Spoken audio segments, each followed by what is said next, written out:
Oh boy, I am super excited to finally get this MacBook Pro in. This is the 14-inch, I guess you would call it base model for the price. It's a pretty hefty price, but for me, I think it's going to be totally worth it just based on what I want to do with this YouTube thing and other things going on. So the device itself has got some weight to it, but I like that they now have a braided cable. So the MagSafe obviously is back, that's the big thing, but they have a braided cable now, and I'm telling you, it feels good. Really nice. Type C with MagSafe, nice.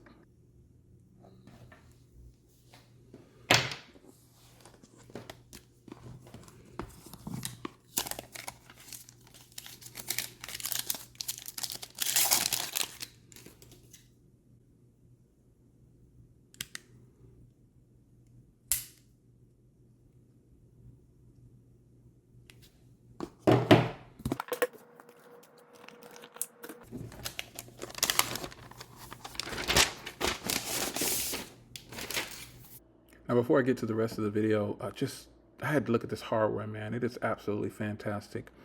I like that they put the little naming on the bottom. This is simple things. That port on the back is definitely the fan. So, speaking of ports, they brought them all back, and we'll discuss that too. But overall, gosh, this thing is beautiful, man, and it feels great. I recommend it at this point in the game. That classic Apple startup, you gotta love it. I think it's the one. So a lot of people will probably look at the cutout around the camera and have a big deal about that. Honestly, when you power it on and when you're using it, that part is blacked out, and depending on what you're doing on the screen. So Thunderbolt headphone, MagSafe, SD card, Thunderbolt, HDMI, beautiful. Full-size keyboard. This keyboard is definitely an upgrade, and I think it feels really good. So the first thing I did once I got signed in to iCloud and set up my laptop, the first app I downloaded was the Blackmagic, and I wanted to see the SSDs. They are double the speed of the M1. The computer on the right is my MacBook Air M1, and obviously you see the MacBook Pro M1 Pro on the left. The SSD read and write speeds are double, if not a little bit more.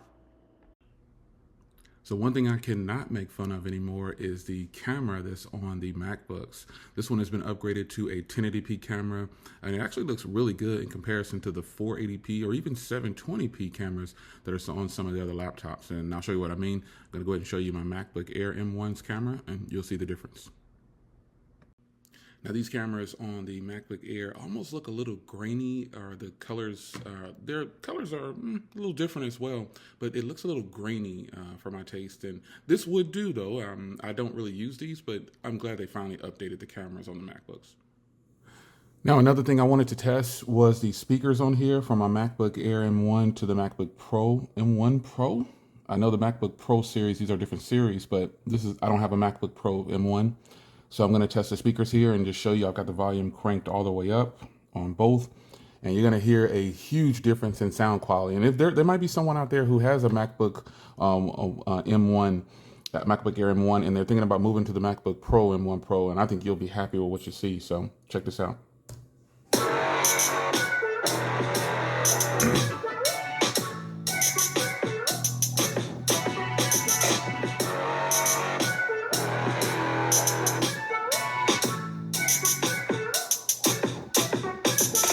So there you go. Let's check it out on here.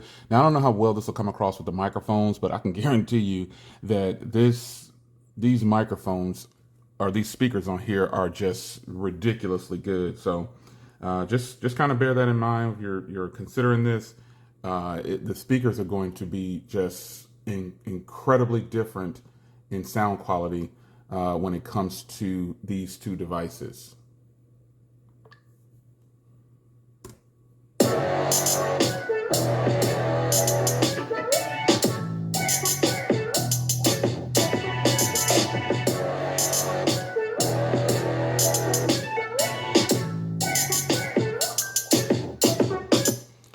You should have.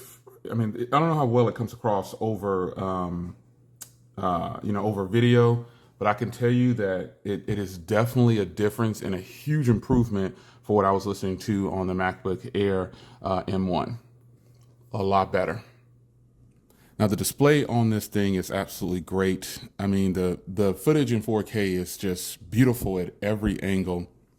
And I think what you're going to notice is that if you are going to use this as a main, I mean, this is their so-called XDR display, and it's absolutely fantastic in person. Over video, obviously it's going to come across a certain way, but look at the different viewing angles. It's going to be one that is extremely nice to look at when you're watching content. Pardon the flare. But let me scan forward here and show you some more content from this park I was at. This content is just absolutely beautiful to look at. It's fantastic. I think the display on the MacBook Pro, the new version here, this 2021 one, is a much needed upgrade. Now, while I'll admit over video, you probably can't tell too much difference between the quality in these. But if you can, let me know in the comments. But this is the MacBook Air M1, and this is the brand new MacBook Pro on this side. And I'm telling you, the footage is incredible for what it is. And I'm just still kind of shocked and awed at how well it looks in person. This display is, now to be clear here, the MacBook Air M1, I'm not saying don't buy it. I'm not saying it's not a good device anymore just because I just got the new MacBook Pro. I just got this maybe 2 months ago, maybe if that.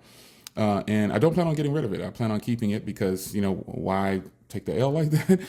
But nonetheless, this display is really, I'm trying to highlight it to reference it to show you, if you're a person who's had your M1 MacBook Air for some time and you're thinking about going to the Pro because you want more power or whatever you want, this is going to be a nice upgrade for you.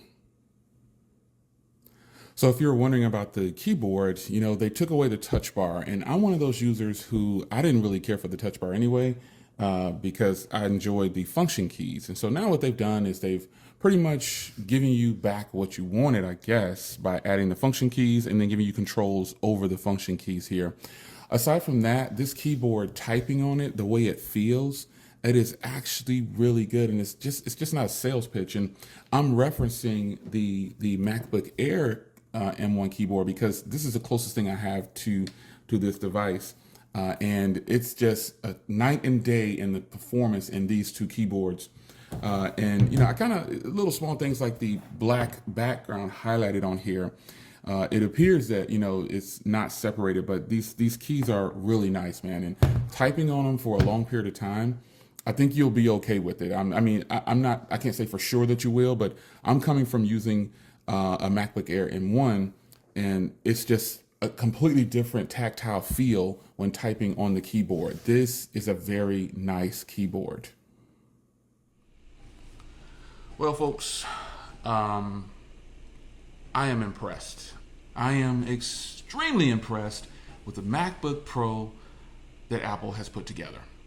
Now, you're talking to somebody who has a M1 MacBook Air, and I also had a Mac Mini M1. When I tell you this thing just destroys the performance of those, I showed it to you. The first thing I did was check the SSDs, and then also exporting content and just working on content is so much faster. It's light years ahead. You are going to be in total shock as a creator if you have an M1 and then you move to the M1 baseline, as they call it, M1 Pro chip in the MacBook Pros. I went with a 14-inch because the 16 flat out is just too big. I have external monitors if I want to use a bigger screen. And this device now has ports that I can use, HDMI. It has the ports of my MacBook Mini my Mac Mini basically. But I got technically a little bit more. I got 3 Thunderbolts, and I have the SSD card slot, and then I have an HDMI port and headphone jack. I mean, it's just, you can take this and make it your desktop. And I think a lot of people are going to do that. They're going to have this as their desktop because it's just fantastic, folks. I don't even know how to put it into words. The raw performance is ridiculous. It is just stupendous how much power this thing is putting down. And the fact that I can get the same device in a smaller version from the 16, it was right up my alley. Coming from a 13.3-inch display on the other MacBooks, going to this 14.2 is perfect. It's the perfect size. I'm glad they upgraded the cameras on this thing. It would have been wrong. Would have been wrong for them not to update the cameras. I mean, it's a pro machine, but the cameras to me is still a letdown. I don't really think the cameras are as good as they should be for a pro device. But I think that should be a 4K camera in there. I really do. Or at least 1080p 60. But just that quality on MacBook cameras, it's better than the previous generation, but it's still not good enough for me. And that's kind of how I feel about that. So nonetheless, if you are a current creator using an M1 chip device, creators who actually bought this device and they have it now and they're using it, they're going to tell you the same thing. They're going to say, oh man, the M1 chip is fast, but you can just go ahead and move up to this chip right here and you'll be totally happy. Now, as far as future-proofing, you cannot, folks, when I hear people saying I want to future-proof something, you cannot future-proof something because we don't know what's coming. So the fact that Apple brought out the M1 chip and blew us all away and we all bought one, then they bring out the M1 Pro. And the M1 Pro is more than double the performance of my M1 chip. It's just ridiculous, folks. Ridiculous. So I say this. I think, guys, if you are really on the fence about, getting this thing, you just get it, man. If you're a creator, I know I mess around online and be like, oh, you need to buy it. But if you're a serious creator, if you're seriously putting out a lot of content, your workflow is going to get a lot better. Your creation is going to go a lot faster. It's just going to bang it out for you and you'll be on to the next thing. I'm using it now for just over 24 hours and it only dropped 15% in battery. So the battery life that Apple's claiming, I think I'm going to get that and then some probably. And I'm editing off of the charger. Sometimes when I'm using my MacBook Air M1, I plug it in because it starts to work a little hard. But hey, all the claims, I hate to say it, but all the claims Apple made are for real on this thing. It blows everything away. And remember, I don't even have the Max. I have the M1 Pro. I don't have the next level up. And I really wanted to get that one, but that date is so far away. I was like, it's probably best that I start here anyway. So I'm glad I started right here because for my creation level at this point, I'm not doing 8K raw, but the M1 Pro, this 14-inch base can do 8K raw with no problems. I checked out some other creators' videos and they were throwing just raw 8K footage in there, scrubbing the timeline like it was nothing and exporting fast. So if you want raw power, if you want the current beast of a product right now for creation, it's this bad boy right here. A little heavier than normal, but it is this bad boy right here. I like all the ports now. I can be portable if I want to be portable. I can plug in if I want to plug in. It is just absolutely great. I think you're going to be blown away at what you see when you buy yours, man. I wish Apple would pay me for some of this stuff because while I'm not a fan too much of their cell phones as a top priority, their computing power, they are number one in my book. There's no other way to say it. I am a huge Apple fan when it comes to the computers that they offer, period. And I'm glad I waited because in another video I told you I was swapping out my Mac Mini M1 for something. It was actually going to be the 24-inch iMac. But I'm glad I didn't get that. This is so much better. It's your man Jay. Hope you guys enjoyed. Whew. I still got a lot of creating to do.